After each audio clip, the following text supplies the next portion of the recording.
स्वयं रूप कदा मह्यं ददाति सपदान्तिकम् वन्दे अहं श्रीगुरो श्रीयुतपदकमलं श्रीगुरून् वैष्णवांश्च श्रीरूपं साग्रजातं सहगण रघुनाथान्वितं तं सजीवं साद्वैतं सावधूतं परिजनसहितं कृष्णचैतन्यदेवं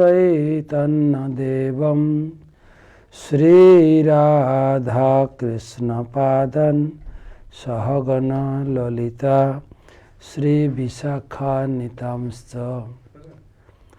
नमो विष्णुपादाय कृष्णप्रेष्ठाय भूतले श्रीमते भक्तिवेदान्त स्वामिनिति नामिने नमस्ते सारस्वती देवे गौरवाणी प्रचारिणे निर्विशेष शून्यवादी पाश्चात्यदेशतारिणे वाञ्छाकल्पतरुभ्यश्च कृपा सिन्धुभैव च पतितानां पावनेभ्यो वैष्णवेभ्यो नमो नमः। जय श्री कृष्ण चैतन्य प्रभु नित्यानंद श्री अद्वैत गदाधर श्रीवासदि श्री गौर भक्तबिंद। हरे कृष्णा कृष्णा कृष्णा हरे हरे, हरे राम राम राम हरे हरे। ओम नमो भगवते वासुदेवाय, ओम नमो भगवते वासुदेवाय, ओम नमो भगवते वासुदेवाय। नारायणं नमस्कृत्यं नरं चैव नरोत्तमं देवीं सरस्वतीं व्यासं ततो जयमुदीरये। तमादिदेवं करुणानिधानं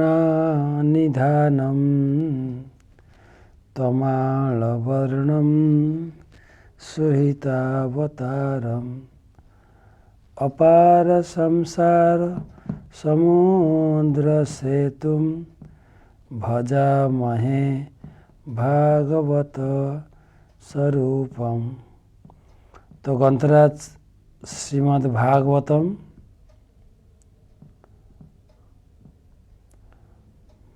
प्रथम स्कंध अंतिम अध्याय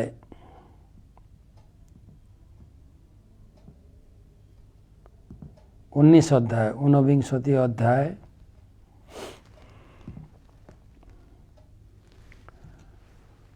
आज के आलोचना হবে সুখদেব গোস্বামীর আবির্ভাব, পরীক্ষিত মহারাজ অভিশপ্ত হয়েছেন তার পরবর্তী অংশ। আজকে হচ্ছে 149তম ক্লাস। শুরু করার আগে আমি আমার পরম পূজনীয় পরম শ্রদ্ধেয় শ্রী গুরুদেবের চরণে প্রণাম পুষ্পাঞ্জলি এবং তার আশীর্বাদ প্রার্থনা করি। নমো বিষ্ণুপাদায় কৃষ্ণপ্রেষ্ঠায় ভূতলে শ্রীমতে জয়পতাকা स्वामिनिति नामिने। नमो आचार्यपादाय निताय कृपाप्रदायिने गौरकथा धामदाय नगरग्रामतारिणे।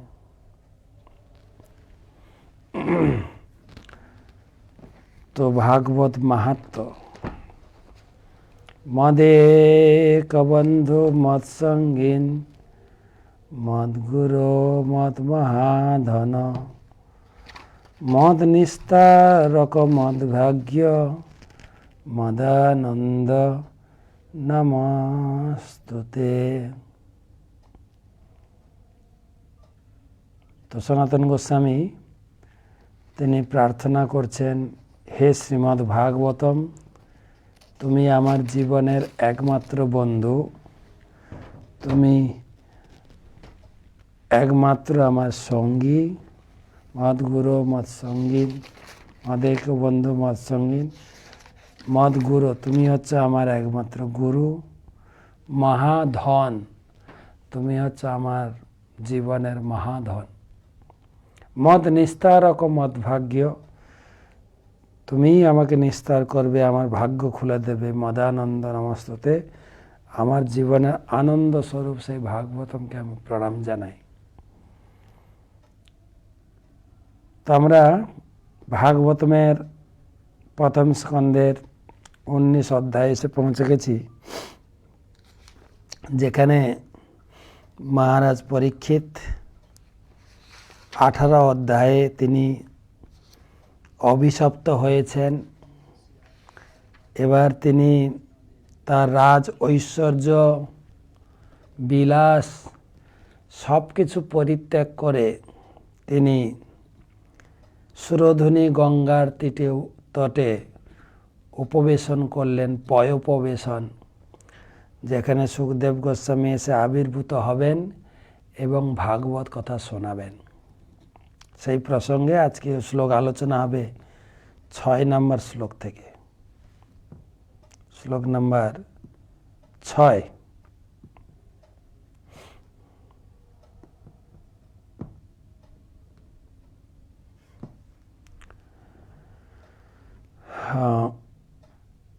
প্রথম স্কন্ধ 49 অধ্যায় অর্থাৎ 19 অধ্যায় 6ষ্ঠ শ্লোক, 6 নম্বর শ্লোক।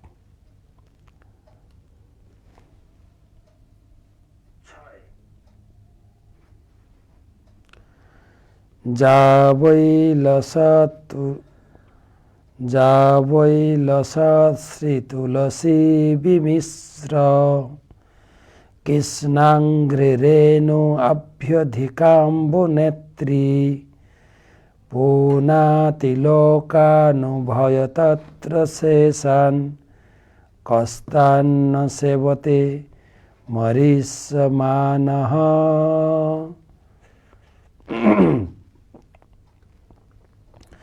যা বৈ লসৎ শ্রী তুলসী বিমিশ্র কৃষ্ণাঙ্ঘ্রিরেণু অভ্যধিকাম্বু নেত্রী পুনাতিলোকান অনুভয় অত্র শেষান কস্তান্ন সেবেত মরিষ্যমানঃ।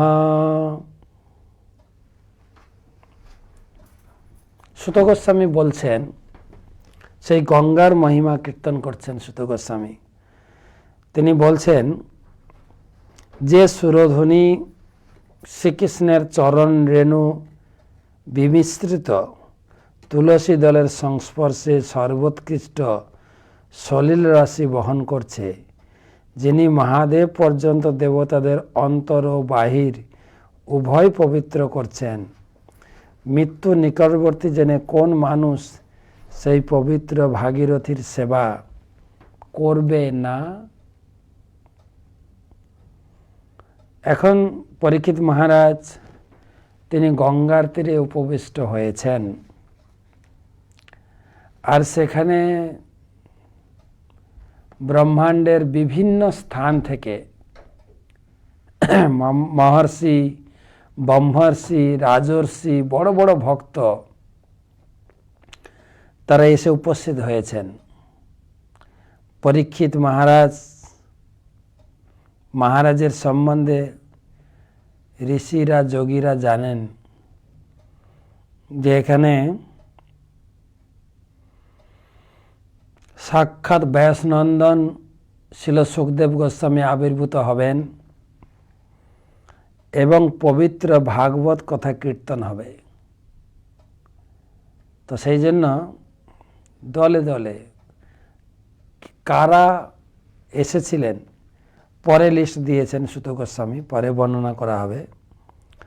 তো এই 6 নম্বর শ্লোকে বলা হচ্ছে এটা অত্যন্ত সৌভাগ্যের ব্যাপার যে গঙ্গার তীরে সবাই এসে আমরা উপস্থিত হয়েছি। কলিযুগে গঙ্গা ক্ষেত্র হচ্ছে প্রসিদ্ধ। বেদে বলা হচ্ছে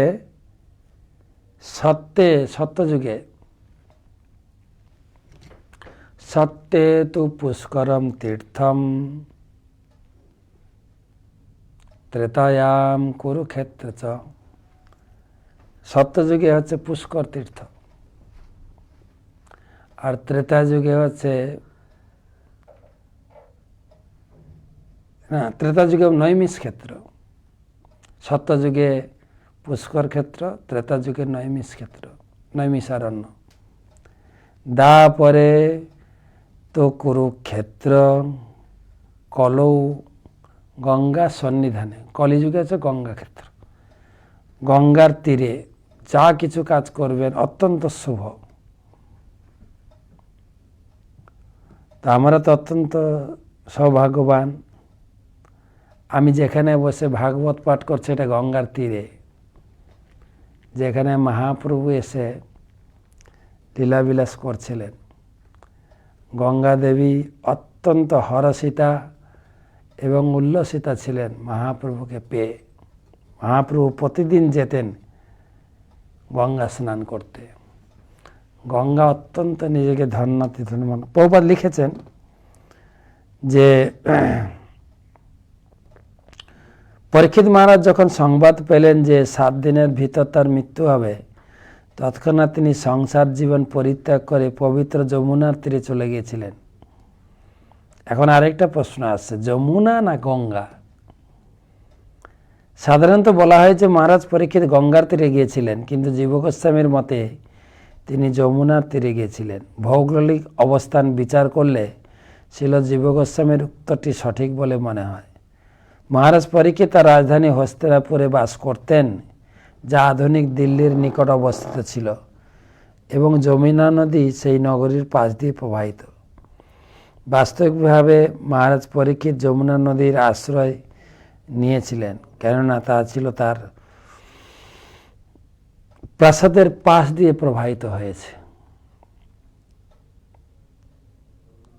যাই হোক, গঙ্গা এবং যমুনা উভয়ই অত্যন্ত পবিত্র নদী, অত্যন্ত পবিত্র নদী। প্রভুপাদ অবশ্য বরাহ পুরাণ থেকে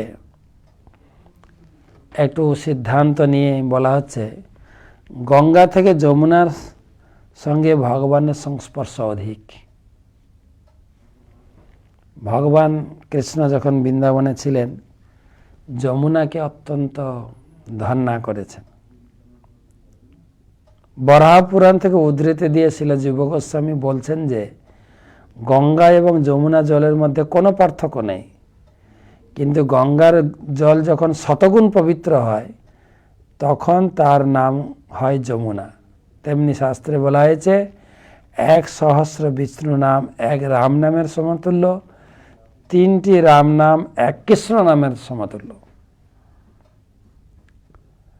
তো পরীক্ষিত মহারাজ তিনি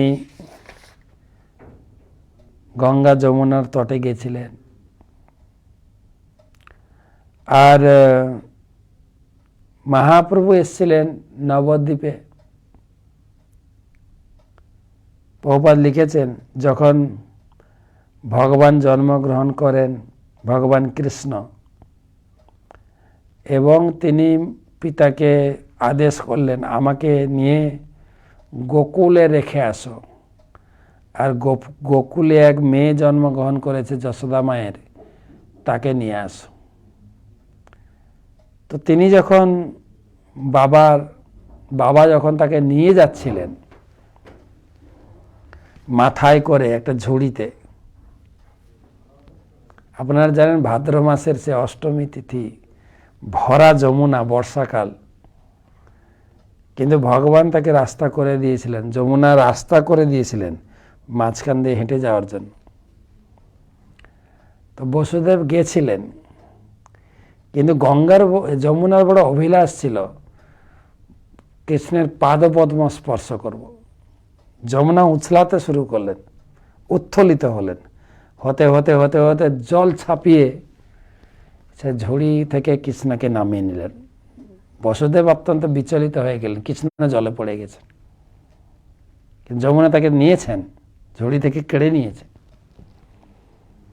যমুনা কোলে নিয়ে আরাধ্য প্রভুকে পেয়ে অত্যন্ত উল্লসিতা হয়েছিলেন, পুনরায় আবার ফিরিয়ে দেন। ঠিক একই রকম ভাবে গঙ্গাতেও সেরকম লীলা দেখা যায়। শ্রী চৈতন্য মহাপ্রভু নিমাই প্রতিদিন তার সখাদের সঙ্গে গঙ্গা স্নান করতে যেতেন, মা তাকে পাঠাতেন। গঙ্গা মজ্জন, গঙ্গাতে জল কেলি, বন্ধুদের সঙ্গে যারা যারা ব্রাহ্মণ তারা সন্ধ্যাকালীন দুপুরের আহ্নিক বা গায়ত্রী জপ করতেন, জলে অর্ধমগ্ন, জলে একদম ধ্যানস্থ হয়ে, আর নিমায় ডুবিয়ে তাদের পা ধরে টানতেন, তাদের জল ছিটাতেন। অনেক প্রকার মানে নিমাই চঞ্চলতা দেখা যায়। তো একদিনের ঘটনা, নিমাই স্নান করে উঠে যাচ্ছেন, ব্রাহ্মণেরা জলে দাঁড়িয়ে তারা ভগবানের সে গায়ত্রী মন্ত্র অত্যন্ত ধ্যানস্থ হয়ে জপ করছেন, কিন্তু হঠাৎ জল বাড়তে শুরু করেছে।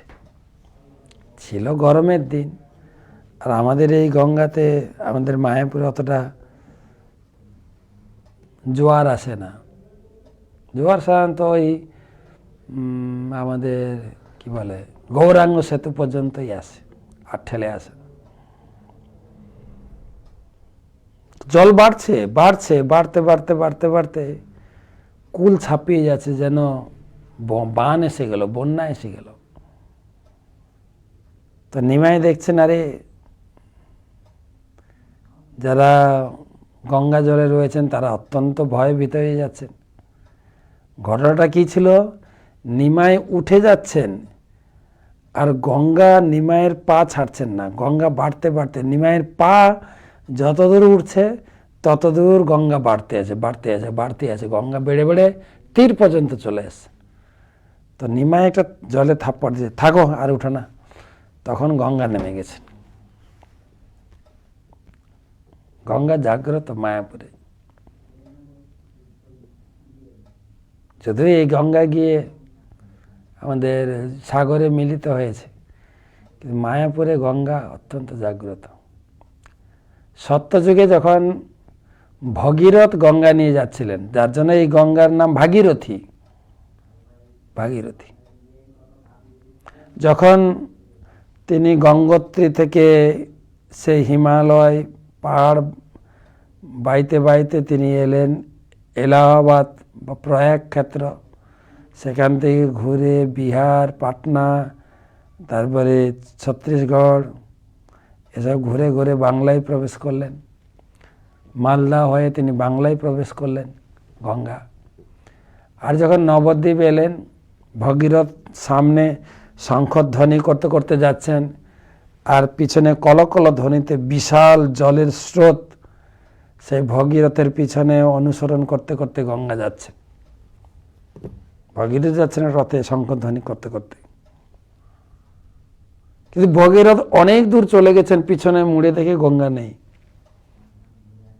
ভগীরথ আবার গাড়ি ব্যাক করলেন, দেখে গঙ্গা এক জায়গায় স্থির হয়ে গেছেন, আটকে গেছেন, আর যাচ্ছেন না। বলছে, মাতা, আমার পূর্বপুরুষরা রয়েছেন সেই সমুদ্রের তীরে, সেখানে এখান থেকে কমপক্ষে এখনো 250-300 কিলো রাস্তা, 3 কিলোমিটার রাস্তা আপনাকে যেতে হবে। বলছে, বৎস, যেখানে আমরা আছি এই স্থানটা হচ্ছে নবদ্বীপ ক্ষেত্র। সত্যযুগের ঘটনা, মহাপ্রভু তো এসেছেন কলিযুগে, সত্যযুগে। বলছে এটা হচ্ছে নবদ্বীপ ক্ষেত্র। এখানে কলিযুগে আমার প্রভু, আমার উপাস্য দেবতা কৃষ্ণচন্দ্র, তিনি এখানে শচীর গর্ভে, শচীমাতার গর্ভ থেকে আবির্ভূত হবেন। তো সেই তিথি হচ্ছে ফাল্গুন পূর্ণিমা তিথি। গৌর জন্ম জয়ন্তী। তো এখন থেকে আর 1 মাস বাকি, আমি ওই তিথি পালন করে তারপরে এখান থেকে যাব। তো মা গঙ্গা এখানে 1 মাস থেকে গেলেন, তাই না? হোটেল ভাড়া করেছিলেন না ইস্কনের গেস্ট হাউসে ছিলেন, কোথাও ওটা ছিলেন। 1 মাস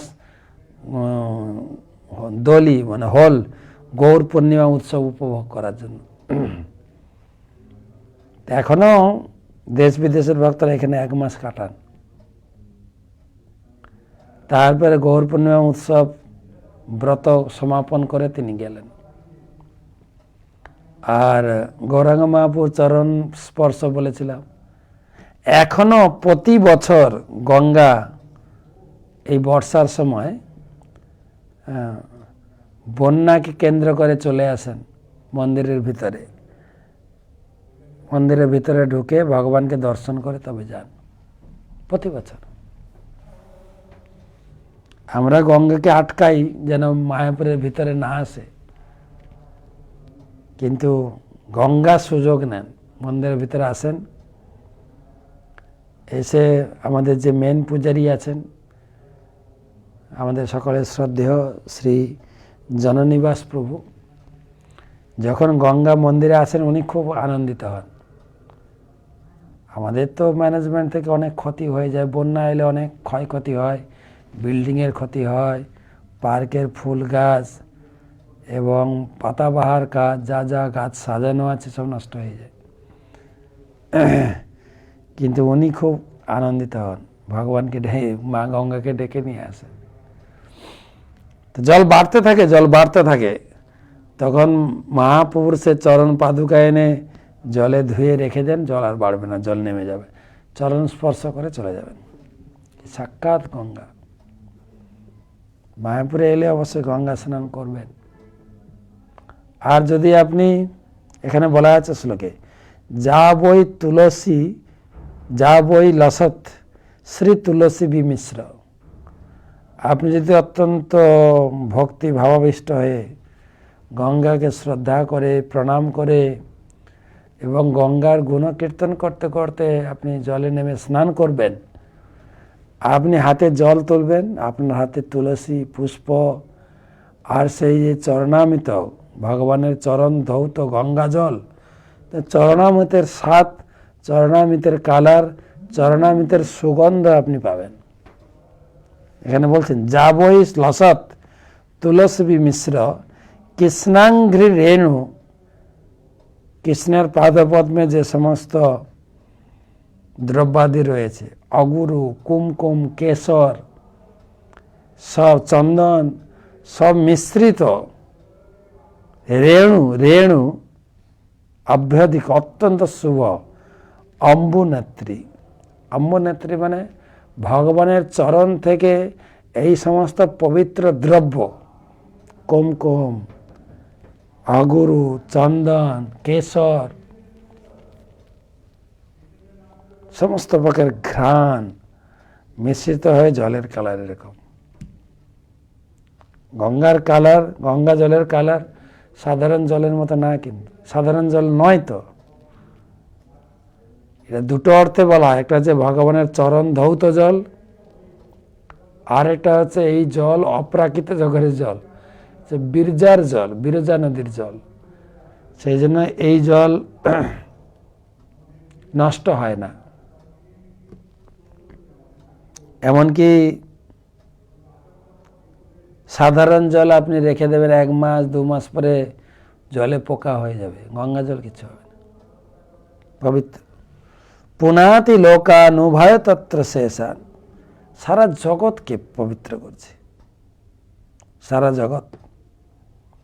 কস্তং ন সেবত মরিষ্যমাণ, আরে কে এমন আছে গঙ্গার তীরে যাবে না? সবাই চলো, সবাই যাচ্ছেন সেই গঙ্গার তীরে গিয়ে বসে হরি কথা। প্রভুপাদ এই গঙ্গার তীরেই এই আন্তর্জাতিক কৃষ্ণ ভাবনামৃত সংঘের মূল শাখা প্রতিষ্ঠা করেছেন, মূল শাখা, হেডকোয়ার্টার বলে। এখানে সারা বিশ্বের ভক্তরা আসেন। তো এই শাস্ত্রের কথা অনুযায়ী আপনারা যখন মায়াপুরে আসবেন 1 দিন 2 দিন 3 দিন 1 মাস থাকবেন আর মন্দিরে বসে ভাগবত কথা শুনবেন, যেরকম সুখদেব গোস্বামীর কাছ থেকে পরীক্ষিত শুনেছিলেন। আমাদের প্রতিদিন সকালে ভাগবত পাঠ, আমাদের ভারতীয় সময় সকাল 8টায়, আর সন্ধ্যায় গীতা পাঠ হচ্ছে। এখন গীতা পাঠ চলছে মন্দিরে। আপনি প্রতিদিন নিত্যং ভাগবত সেবায় প্রভুপাদ দিয়ে গেছে, এখানে করবেন যখন আসবেন। তাছাড়াও গঙ্গার তীরে আমাদের অনেক মন্দির হয়েছে। একে আছে কানাই নাটশালা, আছে একদম গঙ্গার পাড়ে, অত্যন্ত সুন্দর জায়গা কানাই নাটশালা। এটা ঝাড়খণ্ডে মনে হয়, ঝাড়খণ্ডে কানাই নাটশালা। কানাই নাটশালা ভগবান কৃষ্ণ বৃন্দাবন থেকে, রাসনৃত্য থেকে তিনি অন্তর্ধান হয়ে রাধিকা সহ এখানে এসেছিলেন। কানাইয়ের নিত্যস্থান, তাই এটা বলে কানাইয়ের নাটশালা। নাট মানে নিত্যশালা। অত্যন্ত সুন্দর জায়গা, মন্দির আছে আমাদের। এবং আরেকটা গঙ্গার পাড়ে একদম মন্দির, পানিহাটি রাঘব ভবন। মহাপ্রভু যেখানে দণ্ড মহোৎসব করেছিলেন, নিত্যানন্দ প্রভু দণ্ড মহোৎসব করেছিলেন, একদম গঙ্গার পাড়ে। আপনি আমাদের মন্দিরের ভিতর স্নান করতে পারবেন, সুন্দর জায়গা। বসে ভজন করুন, ভাগবত পাঠ শুনুন। ওখানে অনেক ভক্ত সংখ্যা তৈরি হয়েছে, প্রসাদের ব্যবস্থা আছে। আসুন ওখানে নিয়মিত।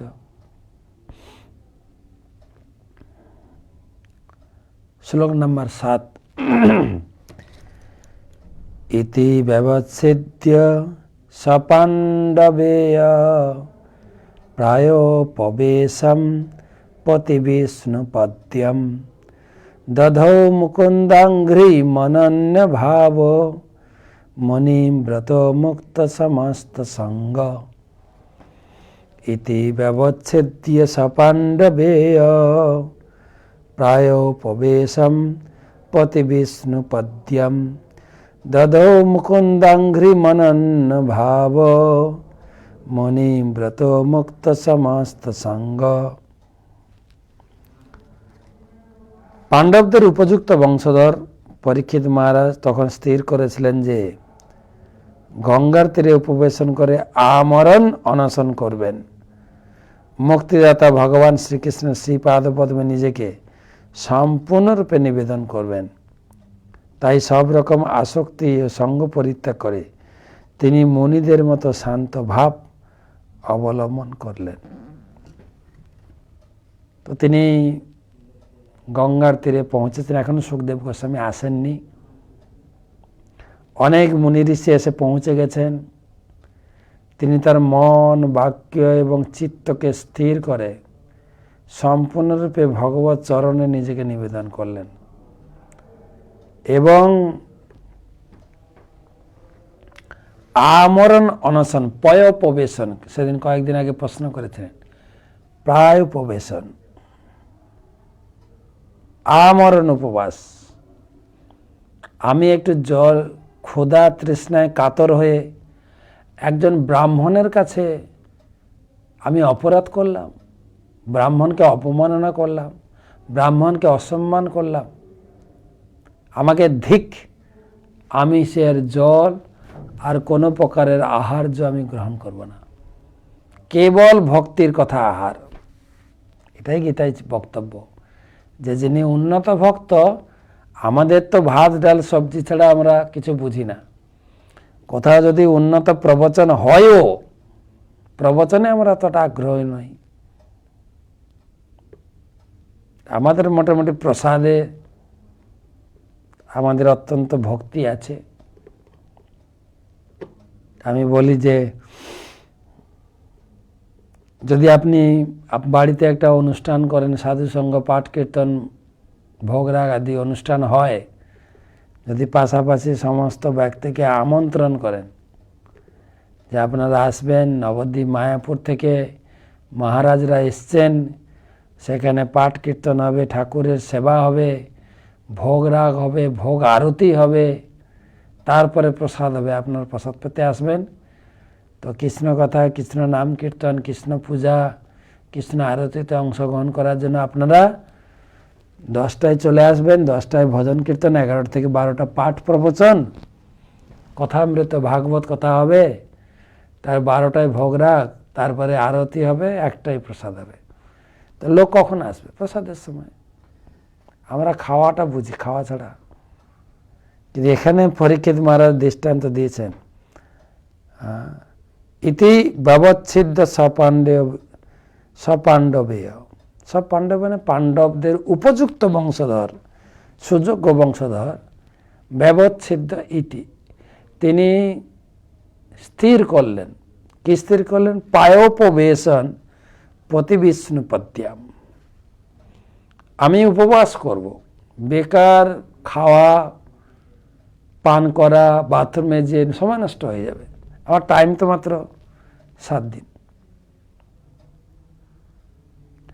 এক জায়গায় তো বর্ণনা আছে যে সুখদেব গোস্বামী পাঠ প্রবচন বন্ধ করে দিয়েছেন, প্রায় 1.5 দিন মতো প্রবচন দিয়েছেন। বলছে বেচারা জল পান করছে না, খাওয়া দাওয়া করছে না, নাকি দুর্বল হয়ে যাচ্ছে, পাঠ বন্ধ করে দিয়েছেন। আর ধড়পড় করে উঠেছেন পরীক্ষিত মহারাজ, এ কি আমার খাওয়া বন্ধ হয়ে গেল? গুরুদেব বলতে থাকুন, আপনি মনে করছেন আমি পান করছি না, খাওয়া দাওয়া করছি না, তাই আমি দুবলা পাতলা হয়ে যাব? মোটেই না। গ্যাস কি বলে, গ্যাস আলসার হয়ে যাবে মনে করছেন? হতেই পারে, কিন্তু আমার গ্যারেন্টি 7 দিনের আগে মরবো না, আমার একদম গ্যারেন্টি। তা আপনি কথা বলুন, সময় চলে যাচ্ছে, আমার এক মুহূর্ত কথা বিনা আমি থাকতে পারছি না। মনতাক্সে কলে বরং আপনার কথা শুনতে শুনতে আমি এই দেহ ত্যাগ করব। আপনার কথা মৃত পান করে ক্ষুধা তৃষ্ণা জ্বালা আমার মিটে গেছে। এত অমৃত, ও তো ভাত ডাল তো পচা জিনিস, অমৃত। হে গুরুদেব বন্ধ করবেন। আর এটাই ভক্তের মানদণ্ড। কথা শোনার প্রতি কতটা আগ্রহ জন্মেছে। ভাগবতমের শুরুতে বলা হয়েছে, ধর্ম সনুষ্ঠিত পুংসাম বিশ্বক্সেন কথা সুজ না উৎপাদয়েত যদি রতিম শ্রম এবহি কেবলম। আমি ধর্ম অনুষ্ঠান খুব ভালোভাবে করছি, ব্রত পূজা শ্রাদ্ধ শান্তি যাগ যজ্ঞ ভোগ রাগ ঠাকুরের সিংহা সব ঠিক আছে, কিন্তু সবের মূল হচ্ছে সেই ভগবানের কথা শোনার প্রতি আগ্রহ। বিশ্বক সেন কথা সুজ, যদি ভগবানের কথা শোনার প্রতি রুচি না জাগে, শ্রম এবহি কেবলম, বেকার সময় নষ্ট। আর গীতায় মানদণ্ড দিলেন, ভগবান বলছেন মচ্চিত্তা মদ্গত প্রাণা বোধয়ন্ত পরস্পরম কথয়ন্তস্য মাং নিত্যম তুষ্যন্তি চ রমন্তি চ। আমার ভক্তদের লক্ষণ হচ্ছে কেবল আমার কথা শুনবে, আমার কথা লোককে বলবে, এতেই আনন্দে বিরাজ করবে। ভক্তের আহার হচ্ছে ভগবানের কথা বলো, ভগবানের কথা কান দিয়ে পান করো। ধ্রুব মহারাজ বলে, যখন ভগবানকে সাক্ষাৎ দর্শন করলেন, বলছে ধ্রুব তোমাকে আমি বর দিতে চাই, কি বর চাও বলো। ধ্রুব মহারাজ অত্যন্ত কাকুতি বিনতি হয়ে গেলেন, প্রভু আমি একটা ভুল চিন্তা নিয়ে আপনার ভজন করছিলাম। বলছে কি? যে আমি বাবার থেকে বড় ঐশ্বর্য লাভ করব, সেটাই হবে আমার জীবনের উদ্দেশ্য। এখন দেখছি ওগুলো তুচ্ছ। আপনাকে দর্শন পেয়ে আমার পঞ্চ ইন্দ্রিয় সার্থক হয়ে গেছে। আমি চোখ দিয়ে যেন আপনার রূপ পান করছি, আর কান দিয়ে আপনার মধুময় কথা, আপনি যে একটু একটু কথা বলছেন, ওতেই আমার কান কর্ণ হৃদয় পরিপূর্ণ হয়ে গেছে। প্রভু আমি আর ওই জাগতিক লোভ লালসা ঘর বাড়ি আর সেই সম্পদ আমি চাই না। বলতে কিছু তো চাও? হ্যাঁ প্রভু অবশ্যই চাইব আপনার কাছে। আমাকে আপনি এই কৃপা করুন, আমার যেন অর্বুদ কান পাই। কান নিয়ে কি করবে? কান নিয়ে বলছে আপনার কথা আমরা তো শুধু শ্রবণ করবো, 2 কান দিয়ে সম্ভব নয়। আর আমরা 2টা কান পেয়েছি, তাও লাগাচ্ছি না কাজে। কোথায় টিভি শুনবো, নিউজ শুনবো, পেপার পড়বো, এই তো কাচড়া। কিন্তু গীতা ভাগবতের কথা তো দধৌ মুকুন্দাগ্রি মনন্য ভাব, পায়োপবেশনম, আমি খাওয়া দাওয়া করে সময় নষ্ট করব না, আমি পায়োপবেশন করব। আর কি, পতিবিষ্ণু পদ্যাম, ভগবানের চরণে সম্পূর্ণরূপে আমি নিজেকে আত্মসমর্পণ করব। দধৌ মুকুন্দাঙ্ঘ্রি মনন্য ভাব মণিব্রত মুক্ত সমস্ত, আমি একদম মুনি ঋষিদের মতো আমার শরীরকে কৃষ্ণ চিন্তায় কৃষ্ণ ধ্যানে সমাধিমগ্ন হয়ে যাব, একদম স্থির। চিন্তা করেননি যে আরে এত বড় অভিশাপ দিয়ে দিল, আমি কলকাতায় অ্যাপোলোতে যাব। হ্যাঁ, অ্যাপোলো না পেলে আমার টাকা পয়সা কম আছে নাকি? হ্যাঁ, আমি যাব ভেলোরে যাব, কি ভাবছে কি? নাহলে আমেরিকা চলে যাব, টাকা পয়সা তো অভাব নাই, চেষ্টা করে দেখি না। ভাগবতমের শিক্ষা। গুরু মহারাজ আমার গুরুদেব প্রতি শনিবার সকালে ভাগবত প্রবচন, তিনি বলছিলেন, আমার এই গত শনিবার ক্লাস দিলেন, পরীক্ষিত মহারাজের মৃত্যুর জন্য প্রস্তুতি হওয়ার 7 দিন তিনি সময় পেয়েছিলেন। ভীষ্মদেব মৃত্যুটা তার হাতে ছিল, তিনি ইচ্ছা করলে মরবেন, তিনি স্বইচ্ছায় মনকে স্থির করে মরতে পারতেন। আমাদের দুটোর মধ্যে কোনোটাই নেই, আমাদেরও কোনো গ্যারেন্টি নেই কখন মারা যাব, আগে থেকে কোনো সূচনাও নেই। আর পরীক্ষিত মহারাজের মতো স্বতন্ত্র মৃত্যুজয়ী নই আমরা, সুতরাং সব সময় প্রস্তুত থাকতে হবে, খাওয়া পড়া চিন্তার ভিতরে বিভোর না হয়ে ভাগ্য থাকলে জুটে। প্রহ্লাদ মহারাজ বলছেন, দুঃখ যেরকম না চাইতে আসে, কেউ আমরা দুঃখ চাই না। যে গানে বলে না, যা চাই তা কেন পাই না, তাই না? আর যা পাই তা তো আমি চাই না। তো দুঃখ আমরা কেউ চাই না, কিন্তু দুঃখ অটোমেটিক আসে। সেরকম সুখ না চাইলেও আসবে, ভাগ্যে থাকলে আসবে। তো অধিক প্রয়াসের প্রয়োজন নেই, কেবল হরিভক্তির প্রয়াস করা উচিত, হরিভজনের প্রয়াস, যেটা পরীক্ষিত মহারাজ দৃষ্টান্ত দেখিয়ে দিলেন। তত্র পজগ্মু ভুবনং পুনানাম মহানুভাবা মুনয় সশিষ্যা প্রায়েণ তীর্থাভিগমাপদেশৈ স্বয়ং হি তীর্থানি পুনন্তি সন্তঃ। তত্র পজগ্মু ভুবনং পুনানা মহানুভাবা মুনয় সশিষ্যা প্রায়েণ তীর্থাভিগমাপদেশৈ স্বয়ং হি তীর্থানি পুনন্তি সন্তঃ। সেই সময় ভুবন পাবন মহানুভব ঋষিরা তাদের শিষ্যসহ সেখানে উপস্থিত। ভুবন পাবন, যারা ভুবনকে পবিত্র করতে পারে, পরীক্ষিত মহারাজকে সঙ্গ দেওয়ার জন্য তারা এসে উপস্থিত, সশিষ্য এখানে উপস্থিত হলেন। সাধুরা স্বয়ং তীর্থস্বরূপ, তারা তীর্থ গমন ছলে তীর্থ সকলকে পবিত্র করেন। তারা আসেনি যে এখানে তীর্থ স্নান করার জন্য, চলো যাই গঙ্গা স্নান করে আসি, না, তারা তো স্বয়ং তীর্থস্বরূপ, তারা এই উদ্দেশ্য নিয়ে আসেননি। কেন? তারা স্বয়ং তীর্থকে পবিত্র করেন।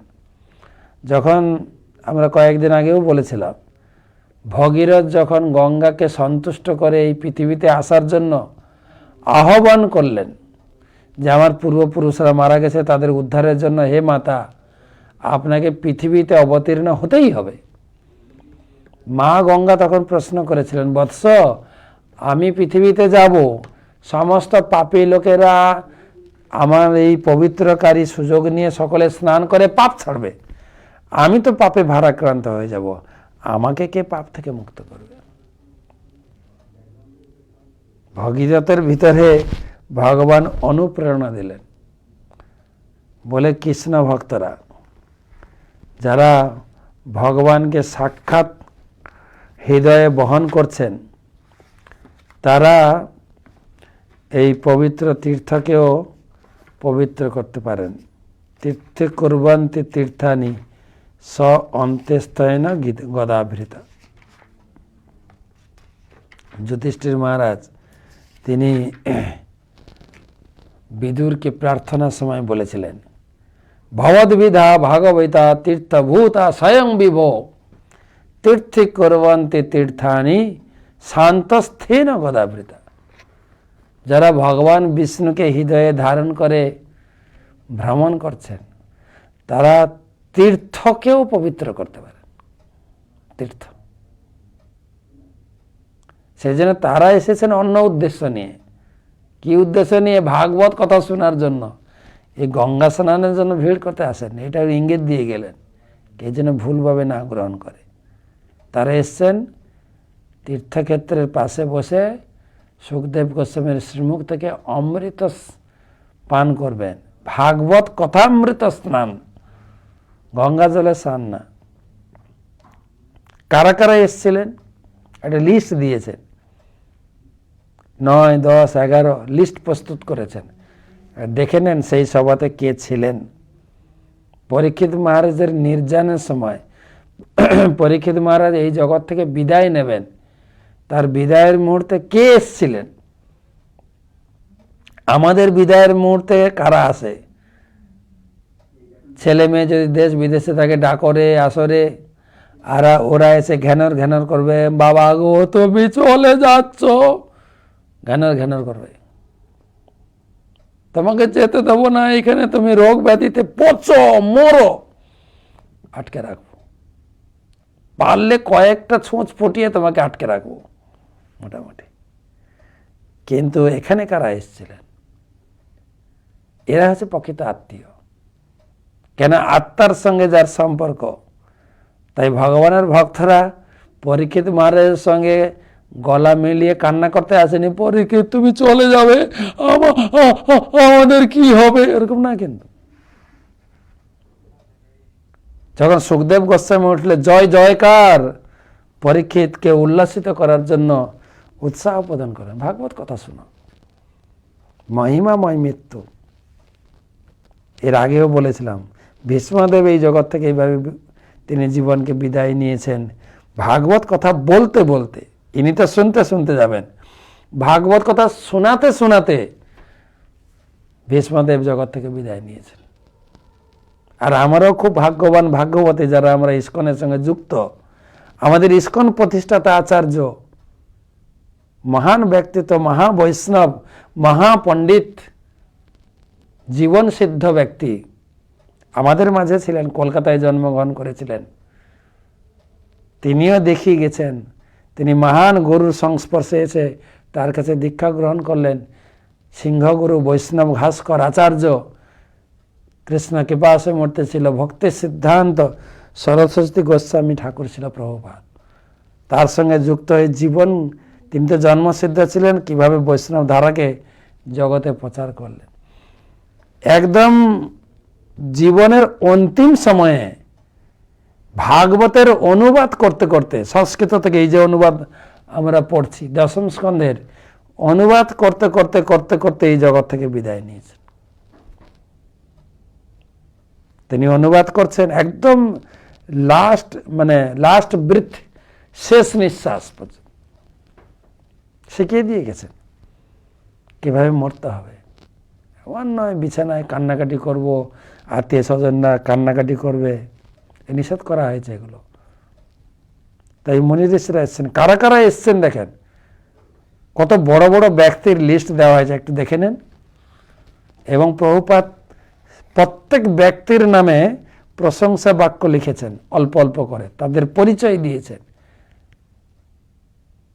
তাদের পরিচয় প্রদান করেছেন।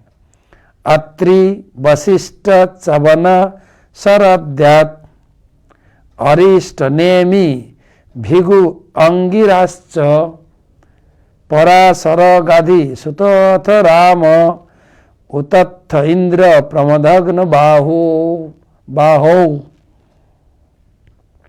আরেকবার, অত্রি, বশিষ্ঠ, চবন, শরদ্যাত, অরিষ্ট, নেমি, ভিগুরঙ্গিরাশ্চ, পরাশর, গাধি, সুতথ, রাম, উতথ, ইন্দ্র, প্রমদগ্ন, বাহৌ।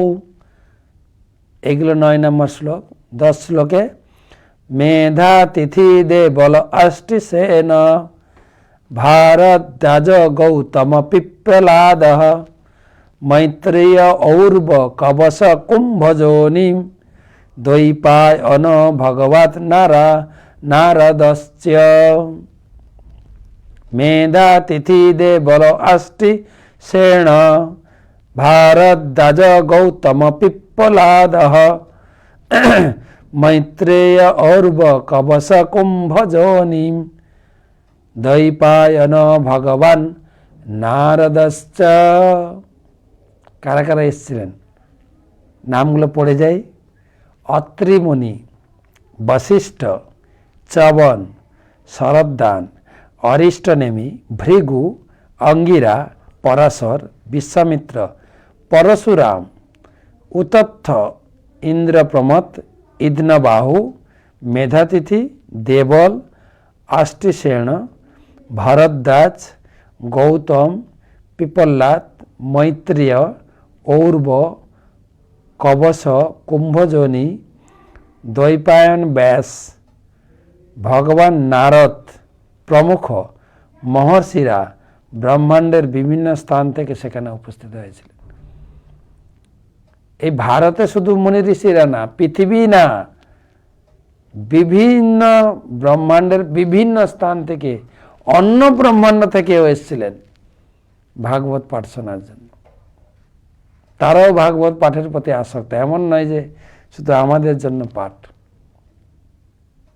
ভাগবত মাহাত্ম্য তো দেখা যায় পরীক্ষিত মহারাজের সামনে যখন পাঠ শুরু হবে, এতে তো মুনি ঋষি যোগীদের কথা বলা হলো, ব্রহ্মর্ষি, রাজর্ষি, মহর্ষি, পরের শ্লোকে আরো কিছু নাম বলবেন কারা এসেছিলেন।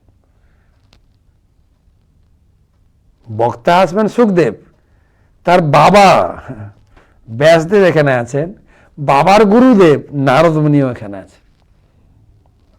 চিন্তা করে দেখেন কারা কারা এসছেন। নারদ মুনি কোথায় থাকেন, ব্যাসদেব কোথায় থাকেন, ব্রহ্মাণ্ডের বিভিন্ন স্থান থেকে। আর যখন ভাগবত পাঠ শুরু হবে, এখন তো সুখদেব গোস্বামী আসেননি, পরে বর্ণনা আসবেন। সুখদেব গোস্বামী যখন ভাগবত পাঠ শুরু করবেন, ইন্দ্র সাক্ষাৎ একদম স্বর্গলোক থেকে অমৃতের কুম্ভ নিয়ে দেবতা সহ এসে হাজির, একদম সরাসরি ভাগবত পাঠ যেখানে আছে ওখানে পৌঁছে গেছেন। দিয়ে সুখদেব গোস্বামীকে আহ্বান করছেন, সুখদেব, পরীক্ষিত মহারাজের জন্য আমরা অমৃত নিয়ে এসেছি, অত অভিশপ্ত হয়েছে, অমৃত খাইয়ে দেন, অমর হয়ে যাবে, অমৃত খাইয়ে দেন, আর তার বদলে আমাদেরকে একটু ভাগবত কথা শোনান। মানে ভাগবত পাঠ শুনতে এসছেন, খালি হাতে নেই, স্বর্গের থেকে অমৃত নিয়ে এসে হাজির, অমৃত নিয়ে এসে। এমনি কয়েকদিন ধরে আমরা ভাগবত মাহাত্ম্য পাঠ করছি, সেখানেও বলেছি মহারাজ উপচারস্তু, মহারাজ সমূহ উপাচারে অধিষ্ঠিত হয়ে আপনি ভাগবত কথা শুনুন। পরের ভাগবত মাহাত্ম্যটা আমি পাঠাবো। ভাগবত পাঠে খালি হাতে আসবেন না, এই এই উপদেশ নিয়ে ভাগবত পাঠ শ্রবণ করতে আসুন। তো ইন্দ্র এসেছেন কি নিয়ে, স্বর্গের কি পাওয়া যায়, চাল ডাল তরি তরকারিতে স্বর্গে নেই, স্বর্গে এগুলো পাওয়া যায় না। স্বর্গের মেন জিনিস অমৃত নিয়ে এসছে, অমৃত। স্বর্গের লোকেরা এই চাল ডাল সবজি খান না, স্বর্গের লোকেরা ঘি পান করেন, ঘি, কেবল ঘি খানো। তো অমৃত নিয়ে এসছেন, দিয়ে অমৃত অফার করেছেন সুখদেবকে, আপনি সেসব পরীক্ষিতকে খাইয়ে দেন আর আমাদেরকে ভাগবত কথা শোনান। সুখদেব একদম রেগে গেছে, ভাগবত পাঠের সঙ্গে এই অমৃতের তুলনা, হ্যাঁ, স্বর্গের অমৃত, আরে ভাগবত পাঠ সাক্ষাৎ ভগবত প্রেম বর্ষিত, অমৃত থেকে অনেক উপরে। প্রত্যাখ্যান করবে, হ্যাঁ হঠাৎ কিন্তু স্বর্গের সব ভোগী লোকেরা। তাই ভাগবত পাঠ হচ্ছে ন চ কৈলাসে ন বৈকুণ্ঠে ন চ, বৈকুণ্ঠ নেই, কৈলাসেও নেই, স্বর্গলোকেও নেই, কেবল এই পৃথিবীতে উপলব্ধ। অত পিবন্তি সদ্ভাগ্যা মা মা মুঞ্চন্তি কহির্চিত। অতএব এই পৃথিবীতে যারা আমরা জন্মগ্রহণ করেছি ভাগ্যবতী ভাগ্যবান, কেবল ভাগবত পাঠ করুন। অ্যাটলিস্ট সন্ধ্যার সময় 1 ঘন্টা। সারাদিন আপনারা নিজের নিজের কাজকর্মে ব্যস্ত থেকে একদম দিনের শেষে ভাগবত পাঠ শ্রবণ করতে করতে জীবনকে অভিষিক্ত করতে পারি। পরীক্ষিত মহারাজ দেখালেন ভাগবত পাঠ। তো কারা কারা এসেছিলেন, বিভিন্ন সেই সমস্ত ভক্তদের লিস্ট দিয়ে। চবন ঋষি কে ছিলেন? ভৃগুমুনির পুত্র, একজন মহান ঋষি। এবং ভৃগু কে ছিলেন? বলছে যখন ব্রহ্মা বরুণের হয়ে মহাযজ্ঞ অনুষ্ঠান করেছিলেন, সেখান থেকে ভৃগু অত্যন্ত তেজস্বী। ভৃগুর কথা তো অনেকবার পড়েছি, যিনি ব্রহ্মা বিষ্ণু মহেশ্বরের ভিতরে কে ভগবান সেটা প্রতিষ্ঠা করলেন। পরাশর ব্যাসদেবের পিতা, তিনি পরাশরকে জন্ম দিয়েছেন। বিশ্বামিত্র নাম তো শুনেছেন। পরশুরাম, উতত্ত, মেধাতিথি, দেবল, ভরদ্বাজ, মৈত্রেয় ঋষি, যিনি মৈত্রেয় ঋষি, এই প্রসঙ্গ আমাদের আলোচনা হয় 3য় স্কন্ধ এবং 4র্থ স্কন্ধ, মৈত্রেয় এবং বিদুর সংবাদ, যেখানে ভগবান যখন এই জগৎ থেকে বিদায় নিচ্ছিলেন, তখন অন্তিম ভগবান লেকচার দিয়েছিলেন, উদ্ধব এবং মৈত্রকে শুনিয়েছিলেন। সেই মৈত্র শুনিয়েছেন বিদুরকে, সাক্ষাৎ ভগবানের স্বয়ং কাছ থেকে যিনি ভাগবত কথা শুনে, মৈত্র, তিনি এই সভায় এসে উপস্থিত হয়েছিলেন। তো কালকে আর কিছু লিস্ট কথা বলা হবে। দেবর্ষি, মহর্ষি, রাজর্ষিরা এসেছিলেন। এখন প্রশ্ন উত্তর করব।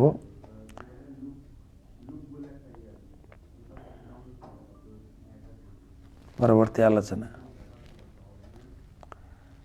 তো অসংখ্য ধন্যবাদ যারা প্রশ্ন উত্তর পর্বে। এখন আমাদের প্রশ্ন উত্তর পর্ব। তো আজকের প্রশ্ন উত্তর পর্বে যারা যারা এসে উপস্থিত হয়েছেন, সকলকে আহ্বান জানাই প্রশ্ন উত্তর পর্বে। তা আপনাদের প্রশ্ন আপনি পাঠিয়ে দেবেন আমার হোয়াটসঅ্যাপ নাম্বারে। আমার হোয়াটসঅ্যাপ নাম্বার +91 8016 737500। আমি প্রথম প্রশ্ন পেয়েছি আজকে, যে প্রশ্ন পাঠিয়েছেন লাইভ প্রশ্ন। বাংলাদেশ গোপালগঞ্জ জেলা থেকে ভোলানাথ সেন বলছি, রাধারানী, মাতা সীতা, মাতা লক্ষ্মী কি একই রূপ? আর রুক্মিণী দেবীকে কৃপা করে প্রশ্নটির উত্তর দিতেন, তাহলে উপকৃত হতাম। ভগবানের নিত্য সঙ্গিনী হচ্ছেন রাধারানী।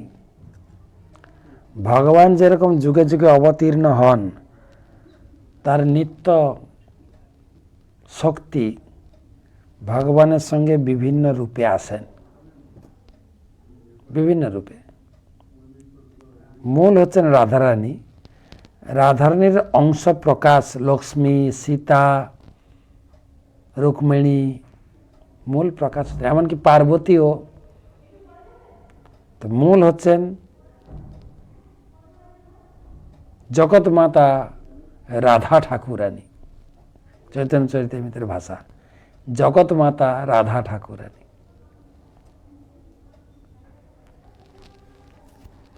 পরবর্তী প্রশ্ন কলকাতা থেকে সৌভিক। প্রভু, একজন কৃষ্ণ ভক্তের সবাইকে ভালোবাসবে সেটা স্বাভাবিক, কিন্তু প্রভু নারী ও পুরুষের মধ্যে যে আকর্ষণ বা প্রেম করা কি উচিত? প্রশ্নটা কি? নারী পুরুষের আকর্ষণ, এটা প্রেম না, এটা হচ্ছে কাম। একজন ছেলে একজন মেয়ের প্রতি আকৃষ্ট হয়, একটা মেয়ে একটা ছেলের প্রতি আকৃষ্ট হয়, এটা একটা দেহের ধর্ম, স্বাভাবিক এবং দেহের ধর্ম। আর এটা এটা প্রেম না। প্রেম বলে আমরা বলছি, প্রেম নয়। বা আমরা অনেক বানিয়েছি, প্রেম দিবস, গোলাপ দিবস, ভ্যালেন্টাইন্স ডে, কোনোটাই প্রেম না। কাম প্রেম দোহার বহুত অন্তর। কাম অন্ধতম, প্রেম নির্মল ভাস্কর, চৈতন্য চৈতামিতে ভাষার। কাম আর প্রেম অনেক অন্তর।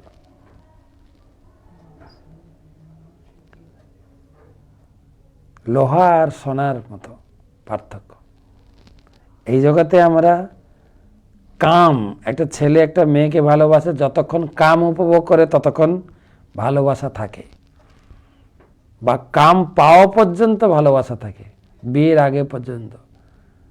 তারপরে কাম কমতে থাকে, তখন ঝগড়া। গীতায় ভগবান বলছেন, ধ্যায়ত বিষয়ান পুংস সঙ্গস্তেষু উপজায়তে সঙ্গাৎ সঞ্জায়তে কাম কামাৎ ক্রোধ অভিজায়তে ক্রোধাৎ ভবতি সম্মোহ সম্মোহাৎ স্মৃতিবিভ্রম স্মৃতিভ্রংসাৎ বুদ্ধিনাশ বুদ্ধিনাশাৎ প্রণশ্যতি। যখন কোনো ব্যক্তি, সে যদি পুরুষ হয়, স্ত্রী চিন্তা করতে করতে তার প্রতি আসক্ত হয়ে যায়, তারপরে তাকে উপভোগ করতে শুরু করে, কাম, আসক্তি থেকে কাম, তার চিন্তা 8টা ধাপ মিলিয়ে নেবেন। তার চিন্তা করতে করতে আসক্তি, আসক্তি থেকে কাম, এবার কাম উপভোগ করতে গিয়ে ক্রোধ, ঝগড়া। প্রতিটা বাড়িতে ঝগড়া, ঝগড়া। আর ঝগড়া শুরু হচ্ছে, এবার ঝগড়া থেকে ক্রোধাৎ ভবতি সম্মোহ, বুদ্ধিনাশ হয়ে যায়, কি করব না করব মাথায় কুলায় না, আর লাস্টে গলায় দড়ি, ব্যাস। সেগুলো কাম। প্রেম একমাত্র ভগবানের সঙ্গে করা যায়। প্রেম মৈত্রী কৃপা উপেক্ষা য করতি সমদ্ধব। প্রেম, ভগবানের প্রতি যে প্রেম, ভগবান যে জীবকে প্রেম করেন, জীব ভগবানকে প্রেম করে, ভগবান যে জীবকে প্রেম করে, তার কিছুটা ছেটে ফোটা মায়ের ভিতরে দেখা যায়। মা যে সন্তানদের ভালোবাসে, সেটা হচ্ছে প্রেম। কিছুটা ভগবানের যে ভালোবাসা জীবের প্রতি, মায়ের ভিতরে কিছুটা প্রকাশ পায়।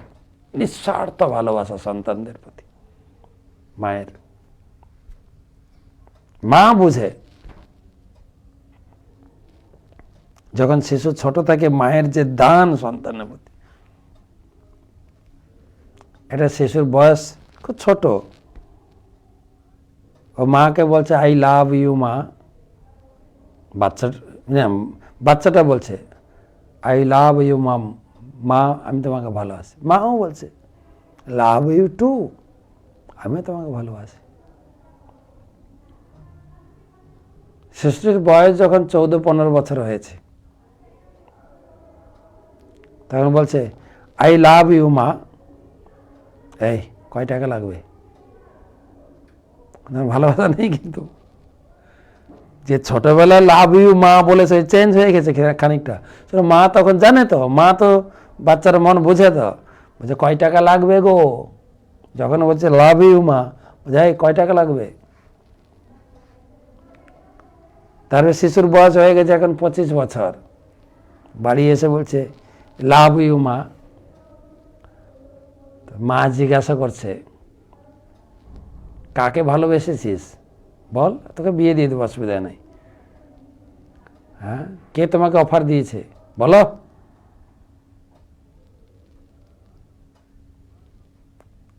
এবারে শিশুর বয়স 40, বলছে লাভ ইউ মা। তখন মা বলছে বললাম না ওকে বিয়ে না করতে, বুঝাই পারে। মা জানে তো সব, বললাম বিয়ে না করতে। এবারে ওর বয়স হয়ে গেছে 60 বছর, তখনও বলছে লাভ ইউ মা। তখন বলছে মা, তখন বলছে একটাও পেপারে আমি সই করব না। তো সন্তানের ভালোবাসা কিন্তু চেঞ্জ হচ্ছে। দেখেন কিভাবে, মা সব বোঝে, মার কাছে কোনো কিছু লোকানো নেই। এনেও তো এখানে আপনার প্রশ্নের উত্তর হচ্ছে নারী পুরুষের আকর্ষণ, এটা দৈহিক আকর্ষণ। এই আকর্ষণের দরুন আমরা এখানে আটকে আছি। নারী পুরুষ দুজন একসঙ্গে ভগবানের ভজন করে, আমাদের মাঝখানে ভগবানকে নিয়ে আসতে হবে। কৃষ্ণের সংসার করা ছাড়িও না চান।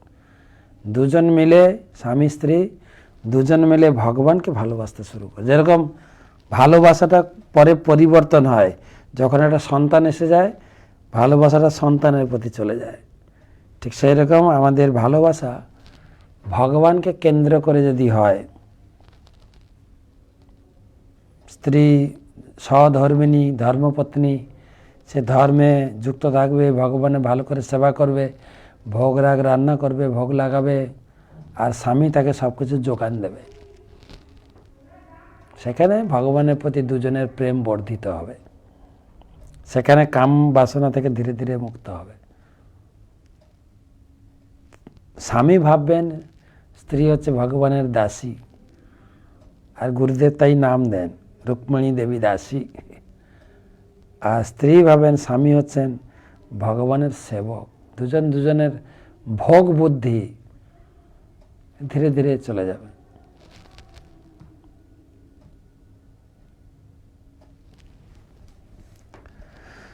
পরবর্তী প্রশ্ন বাংলাদেশ থেকে সবিতা মিত্র। মহারাজ আমার প্রণাম নেবেন, আমার জানার বিষয় বৃন্দাবনের গোপীরা এবং রাধারানী সিঁদুর পরে না কেন? ও বাবা, দারুণ প্রশ্ন তো, সিঁদুর পরে না কেন? কিন্তু আমি যদি আপনাকে জিজ্ঞেস করি সিঁদুর পরবে কেন, তার কি উত্তর হবে? সিঁদুর তো সবাই পরে না। তো আপনি বলতে পারেন আমরা বাঙালি, এমনকি এখন বাঙালিরা সবাই সিঁদুর পরে না, স্বামী থাকলেও সিঁদুর পরে না, তাদের প্রতি তো প্রশ্ন করছেন না। আরেকটা কথা হচ্ছে, হয়তো বাঙালিদের মধ্যে এই শাঁখা সিঁদুর পরার প্রচলনটা আছে, কিন্তু অন্যান্য আমাদের দেশের বিভিন্ন প্রান্তে, উত্তরপ্রদেশের লোকেরা, রাজস্থানের লোকেরা, মহারাষ্ট্রের লোকেরা, বিহারি লোকেরা সবাই সিঁদুর পরে না। তো সিঁদুর পরার প্রচলন নেই। তো বা আমাদের যেরকম মুসলিম ধর্ম, তারা সিঁদুর পরে না। সিঁদুর পড়তে হবে আমার মানে নাই। তো যার যেখানে, আর ভগবান কৃষ্ণ রাধারানীতে আবির্ভূত হয়েছিলেন বাংলায় নয়, আবির্ভূত হয়েছিলেন উত্তরপ্রদেশে, এবং বেশিরভাগ লীলা করেছেন গুজরাটে, দ্বারকাতে। সুতরাং সিঁদুর পড়তে হবে এমন কোনো বিধিবিধান নেই। তো সীতাদেবী সিঁদুর পরেছেন দেখা যায়, সীতাদেবীর স্মৃতিতে সিঁদুর আছে। একদিন হনুমান জিজ্ঞাসা করছেন, হনুমান তো একদম সহজ সরল, সীতাদেবীকে মা বলে ডাকতেন, মা তোমার কপালে এই লাল টিপটা কিসের? এই লাল লাল সিঁদুর স্মৃতিতে কি এটা? বলছে সিঁদুর। বলে কি হয় এটা? তো কি উত্তর দেয়, কি দিয়ে বুঝাবে বলুন? সীতা আমার কৌতুক করে বলছে, আরে দেখো এটা পড়লে তোমার প্রভু, আমার স্বামী প্রভু রামচন্দ্র খুব খুশি হন। তাই নাকি? ও তখন কি করেছে, বাজার থেকে একটা সিঁদুরের কৌটা নিয়ে কিনে এনে গোটা গায়ে লেপেছে। তো এইটুকু সিঁদুর পড়লে যদি প্রভু খুশি হয়, তাহলে আমি গোটা গায়ে মাখবো, প্রভু আরো খুশি হবে। আর তার জন্য এখনকার দিনের লোক যত হনুমানের মন্দির আছে শুধু সিঁদুর মাখায়, বাস।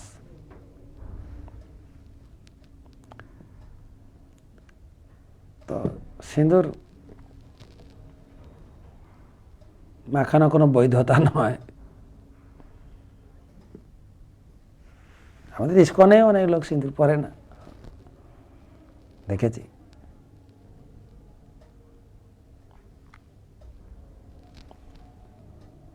যেখানে যেখানকার কালচার সেটা ফলো করলেই হলো।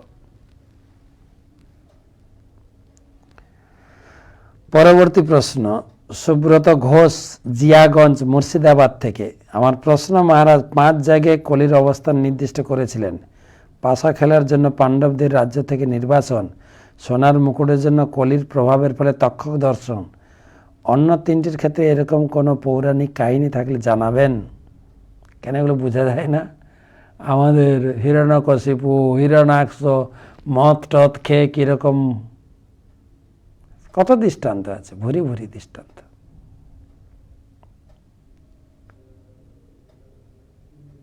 তাহলে পরিণাম সম্বন্ধে অবগত হয়ে থাকতে পারবো, মনে রাখতে সুবিধা হবে। ওইটুকু যথেষ্ট, আর বেশি জানতে চায় না। নেশাগ্রস্ত হয়ে সে নলকূপ মণিগ্রীব, এটাও একটা পৌরাণিক কাহিনী, অভিশপ্ত হয়ে গেল। আর কি বাকি থাকলো? আর কি? অবৈধ ক্রিয়া সব নলকূপ মণিগ্রীব সবগুলোই করেছে। নারীদের নিয়ে জল ক্রীড়া করেছিলেন উলঙ্গ হয়ে, সব আছে। প্রচন্ড পয়সা থাকলে, পয়সাকে বলে ইংরেজিতে বলে মানি, মানি মানি থাকলে আরো 2টো ম লাগবে একে উপভোগ করতে। মানির সঙ্গে মত আর মেয়ে মানুষ, বাস তিনটা দৃষ্টান্ত তো আপনি পেয়ে গেলেন।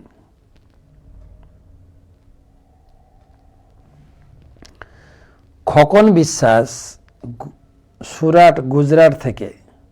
একটা বিষয় আপনি বললেন আজকে, 100 বিষ্ণু নাম, 1 রাম নাম, 3 রাম নাম কিছু না, এটা বুঝিয়ে বলবেন। ওটাই তো বোঝানো আর কি। বিষ্ণু নাম কীর্তন করে না, বিষ্ণু সহস্র নাম পাঠ করে। তারপরে রাম নাম অনেকে যেমন রাম রাম রাম রাম রাম রাম রাম রাম বলছে, 3 বার রাম নাম করলে 1 বার কৃষ্ণ নামের সমান। শ্লোক আছে অনেক, চৈতন্য চরিতামৃতে মহাপ্রভুর সঙ্গে সে রাম ভক্তের আলোচনা পড়লে পাবেন। চৈতন্য চরিতামৃতে বিভিন্ন পুরাণ থেকে শ্লোক উদ্ধৃতি দিয়েছেন। তো কৃষ্ণ নাম করুন, কৃষ্ণ নাম। পরবর্তী প্রশ্ন, আসাম থেকে মমতা দিয়ে। আমার প্রশ্ন হলো, আধ্যাত্ম উপলব্ধির 3টি স্তর কি কি? কৃপা করে বললে ভালো। অনেকগুলো স্তর আছে, মুখ্যত 3টা স্তর নেওয়া হয়।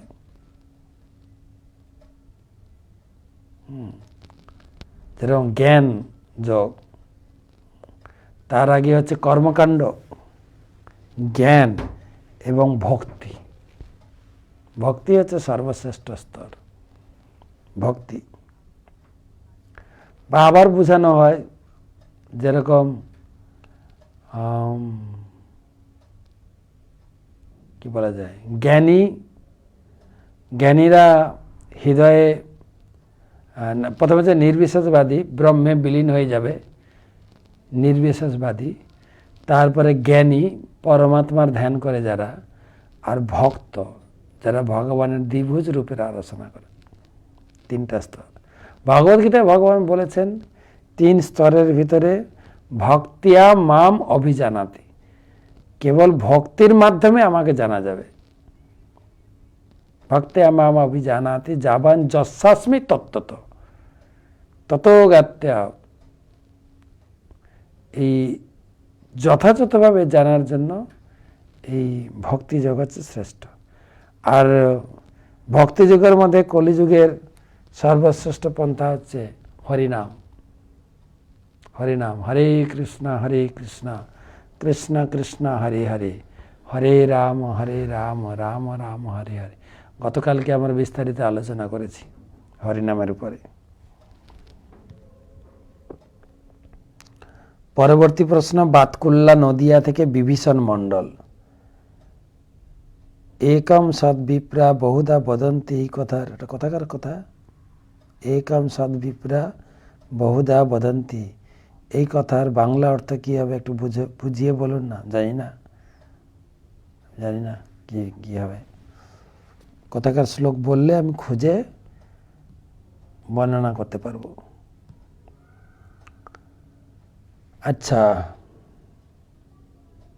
তাপসী বেরা, ঘোল দিগরুই, হুগলি থেকে। কৃপা করে নিত্যানন্দ আবির্ভাব উপলক্ষে আগে একটি ক্লাস দিলে ধন্য হই। আমি গত শনিবার আমার গুরুদেবকে জিজ্ঞাসা করেছিলাম সবার সামনে যে নিত্যানন্দ ত্রয়োদশী আসছে, আমরা কেমনভাবে পালন করব, কি প্রার্থনা করব, কি ভাব থাকবে। গুরুমা যা বললেন, বলছেন নিত্যানন্দ হচ্ছেন সাক্ষাৎ বলরাম। ভগবানের সঙ্গে ভগবানের লীলায় সহায়তা করার জন্য প্রতি কল্পে তিনি আসেন। যেরকম রামের সঙ্গে এসেছিলেন লক্ষ্মণ, সেও নিত্যানন্দ। ভগবান কৃষ্ণের সঙ্গে এসেছিলেন বলরাম।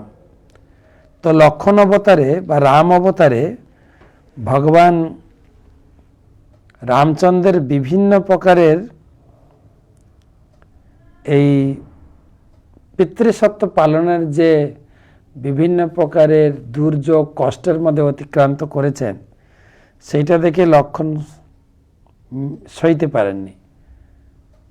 লক্ষ্মণ প্রার্থনা করেছিলেন, প্রভু এর পরের অবতারে যখন আসবে, তুমি আসবে ছোট ভাই রূপে, আমি আসবো বড় ভাই রূপে। বড় ভাই সব দায়িত্ব সামলাবে, ছোট ভাই এনজয় করবে। তাই তিনি বলরাম এসেছিলেন। মা যশোদা বলরামকে সব দায়িত্ব দিয়েছিল। বলরাম কানাই যাচ্ছে, ভাইকে লক্ষ্য রেখো, ভাইয়ের যাতে কোনো অসুবিধা না হয়, কোনো অনিষ্ট না হয়, সব সময় বলরাম চোখে চোখে রাখতেন। যত ঝোড় ঝামেলা এসে বলরাম সামলেছেন। আর কৃষ্ণ এনজয় করেছেন, মাত্র 16,108 বিয়ে করেছেন। আর এই চৈতন্য মহাপ্রভু অবতারেও তাই, তিনি নিত্যানন্দ রূপে এসছেন এবং তিনি প্রথম নাম প্রচারে মহাপ্রভু পাঠিয়েছিলেন। শোনো শোনো নিত্যানন্দ, শোনো হরিদাস, সর্বত্র আমার আজ্ঞা করহ প্রকাশ, প্রতি ঘরে ঘরে গিয়া কর এই ভিক্ষা, বল কৃষ্ণ ভজ কৃষ্ণ কর কৃষ্ণ শিক্ষা। নিত্যানন্দ প্রভু প্রতি বাড়ি বাড়ি গিয়ে যেচে যেচে হরিনাম দিয়েছেন। আমারে কিনিয়া লহ ভজ গৌর হরি। তো নিত্যানন্দ প্রভু তিনি সবার দায়িত্ব গ্রহণ করেছেন। তিনি বলছেন, যথেষ্ট রে ভ্রাত কুরু হরি হরি ধান মনীষম। হে ভাই সকল, সকলের কাছে হাত উঁচু করে বলছেন উদারভাবে, সবাই বেশি করে হরিনাম করো।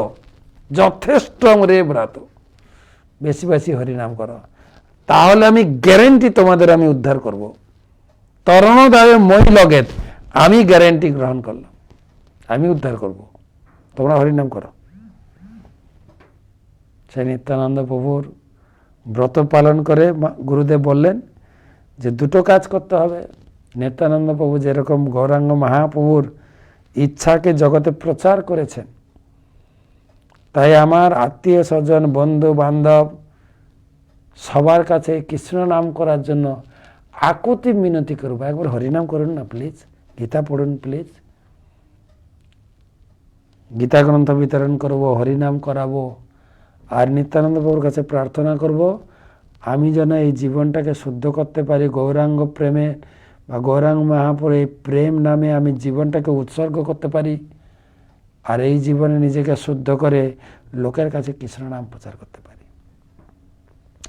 তো অধিবাসের দিন, মানে নিত্যানন্দ ত্রয়োদশীর আগের দিন, মানে দ্বাদশীতে 24 তারিখ, তো আমি 24 তারিখ সাধারণত আমাদের ভাগবত ক্লাস বন্ধ থাকবে, যেহেতু নিত্যানন্দ অধিবাস প্রবচন হবে, অধিবাস প্রবচন। তো আমি মধ্যম গ্রামে থাকবো, অধিবাস প্রবচন নিত্যানন্দ প্রভু সম্বন্ধে বিভিন্ন লীলা আমরা লিঙ্ক দেব, শুনতে পাবেন। প্লাস নিত্যানন্দ ত্রয়োদশীর দিন লম্বা প্রবচন হবে। আমি থাকবো হাওড়া আমতাতে, আমতা খালনা, ওখানে আমাদের প্রোগ্রাম আছে। তো দুদিন আমার সঙ্গে থাকলে শুনতে পাবেন নিত্যানন্দ ত্রয়োদশী। লাস্ট প্রশ্ন,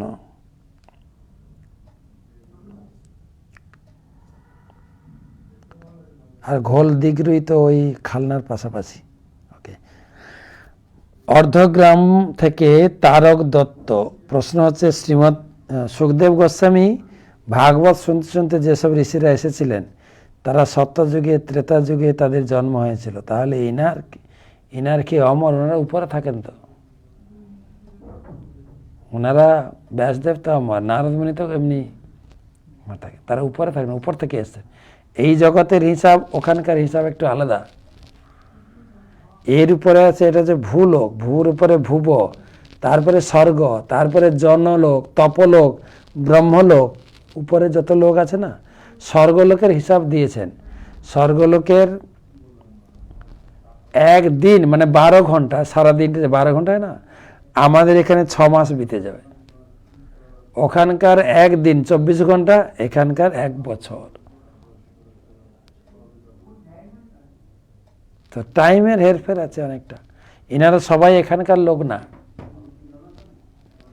অন্য জায়গা থেকেও এসেছিলেন, অনেকের নাম আমরা শুনি না। তো সবাইকে অশেষ ধন্যবাদ জানাই। আমি এখানে প্রবচন শেষ করব। তো কৃতজ্ঞতা জানাই। কালকে আমাদের ধারাবাহিক প্রবচন, কালকেও ভাগবত পাঠ হবে এবং কালকে পবিত্র একাদশী তিথি, আপনারা একাদশী ব্রত রাখবেন এবং বেশি করে নাম সংখ্যা জপ করবেন। যারা শ্রী শ্রীমান জয়প্রতাপ স্বামী গুরুমায়ের শিষ্য, ঠিক আমাদের সকালে ভাগবত পাঠের পরে বিশেষ নরসিংহ পূজা থাকে। আপনারা বাংলা ফেসবুক পেজে দেখতে পারেন। সকাল 8টায়, সকাল 9টায় জব নিবেদন হবে, নরসিংহ বিশাল পুজো হবে। আপনিও সেই পূজাতে অংশগ্রহণ করতে পারবেন। প্রতি একাদশীতে হয় সকাল 9টায়। বিশেষ নরসিংহ পূজা, নরসিংহ প্রার্থনা, তারপরে যারা 16 মালা ছাড়া অতিরিক্ত জপ করেন তার নিবেদন করা হয়। আপনি যদি অতিরিক্ত জপ করেন পাঠাতে পারেন আমাদেরকে। আর দুপুর 12টার সময় যজ্ঞ হয়, বিশেষ যজ্ঞ অনুষ্ঠান হয়। যারা গীতা দান করেছেন, গীতাদাতাদের উদ্দেশ্যে বা বিভিন্ন প্রকার যারা দান দক্ষিণা করেছেন, গুরুদেব এই স্পেশাল অনুষ্ঠানটি করেন এবং গুরুদেবের বিশেষ সুস্বাস্থ্য কামনায়ও আমরা এটা করি। কালকে একাদশী তিথিটা কেবল ভগবানের স্মরণ, ভগবানের কীর্তন, ভগবানের চিন্তন, ভগবত সেবা করে একাদশী তিথিটাকে অতিবাহিত করব। সারাদিন ভগবত ভাবনাময়, সারা রাত ভগবত কথা কীর্তন, ভগবত নাম জপ করে অতিবাহিত। পরের দিন 24 তারিখ সকালে পারণ। তো একাদশী ব্রত রাখুন। একাদশী সম্বন্ধে কিছু প্রশ্ন থাকলে আপনি পাঠাবেন এই হোয়াটসঅ্যাপ নাম্বারে +91 8016 737500। তো আমি চেষ্টা করব আপনাদের সেবা করতে, একাদশী সম্বন্ধে বিভিন্ন তথ্য জেনে আমরা ভালো করে যেন ব্রত উদযাপন করি। অসংখ্য ধন্যবাদ। হরে কৃষ্ণ।